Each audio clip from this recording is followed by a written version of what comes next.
Associated Press is today reporting about new worries over changes to what our children are taught in school. So far, 45 states have signed on to a new set of what are called Common Core standards for reading, math, and writing, aimed at bringing different states into alignment with each other.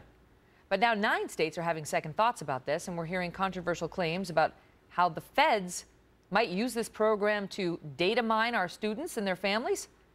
Bob Bowdon is an education analyst and the director of the education documentary, The Cartel. Bob, good to see you. Good to see you again, What is it? Megan. What is Common Core? Well, so what are education curriculum standards, right? So the idea is what, you can talk about what grade do you teach long division, or what grade in high school do you introduce Shakespeare? Should kindergartners be able to count from 1 to 20 or 1 to 100? These are things that different states define differently, and so kids often move, right? So if a kid goes to 3rd grade in Georgia and then moves to go to 4th grade in Alabama, should they be completely thrown off? This is the argument for it, in terms of, what they're learning and where they are in class. Should they be behind, for example, if that happens? Another argument is that there are economies of scale, so that with new software developed, new textbooks, that it makes sense that if you have one standard for what a 3rd grader should know, you can have a 3rd grade textbook company, and instead of developing all these different ones, it's less expensive Well, to in have theory, one. I like that. In theory, I like that because I don't want the kid who's finishing kindergarten down in Georgia to only count 1 to 20, where the New York kids can count 1 to 100. As Patricia Levesque of the Foundation for Excellence in Education says, it's good we have a common electrical grid, so you can go from state to state with one hairdryer and one cell phone charger, plug it in, not worry that it won't be 110 volts. It's a standard everywhere, and that standard is good. But it's not as all rainbows and unicorns as you and I are setting it up to be. So the controversy comes where? Well, this was originally sold as a voluntary effort by states, for states to get together and say, all right, well, we're going to make our standards a little more like yours and yours a little more like ours over here, and we'll all be in sync, right? What we have increasingly learned is the federal top-down involvement. So that means $1/3 of $1 billion was used by the federal Treasury money was used to set up these groups. We didn't really know that, most in the education reform at the beginning. We also learned later that, well, the Race to the Top initiative, where billions of dollars were given by the Obama administration to certain states if they liked what those states were doing in education. And that was one of the criteria for giving out the federal money. Are you down with Common Core? Also, waivers to No Child Left Behind, which had some onerous federal penalties if you were found in non-compliance with No Child Left Behind. Well, you could get waived from all that by the federal government if you were good with Common Core. And so the federal government became a larger and larger role in terms of driving the But is that controversial if Common Core is not controversial? Is there something about the lesson plans that is problematic, that people don't want their children learning and they don't want Arnie Duncan enforcing? Exactly. Well, that's exactly right, and you set it up right in that there's really a nascent new pushback against Common Core, and it's really rooted in this idea that first of all, this could just be the entree for further federal involvement. What if 5 and 10 years from now the federal government kind of says, we actually kind of like this textbook and really think you should use it, and we really think that you should spend this much time like teaching geometry, and we have a reading list that's our new federal reading list. You really have to pick from this stuff. So there could be future federal requirements, in other words, that this is the camel nose under the tent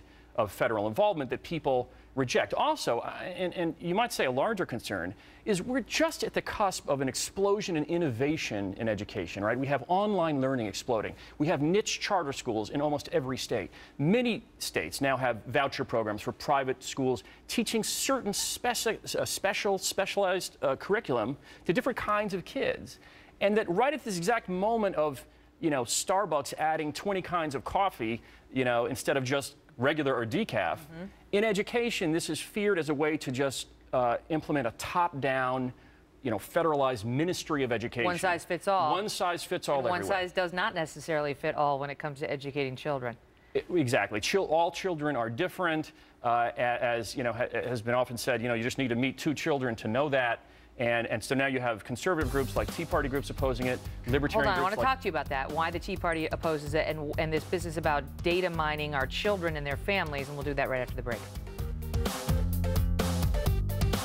Never. Bob Bowdon is back with me now. He's with Choice Media. Bob, I want to pick up on this discussion about whether they are data mining our kids through this program, Common Core. Because now when you say, okay, the feds are overseeing it, the feds are making certain things conditional upon states adopting it, and the feds are going to data mine our kids and their families through it, how? Right. So what does, data mine mean, right? So to some, the more innocuous explanation is that it's just taking averages to find out how the average kid is doing because they need to adjust the educational standards in a certain way to compensate for, well, kids really, they are getting this concept, but they're really missing this other concept in their, second grade reading or something. And so we're going to make an adjustment. That's, so people generally don't have a problem with that. But the question then becomes, where is all this data housed? How specific is it to the kid? And then ultimately, how is it going to be used later?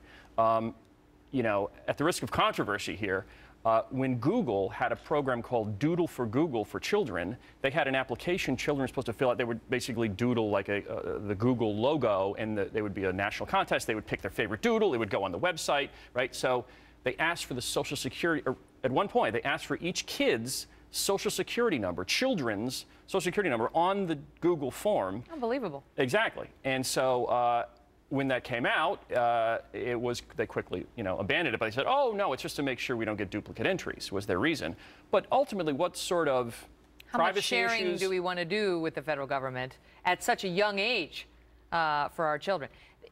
When we've done so many stories on school curricula, we had the test question that suggested the United States is responsible for bringing 9/11 upon itself. We had teachers encouraging the children, asking female students to cover up in burqas and use the term freedom fighters when discussing terrorists. That's not part of a Common Core curricula, but it's controversial. I don't think the burqas would be, no.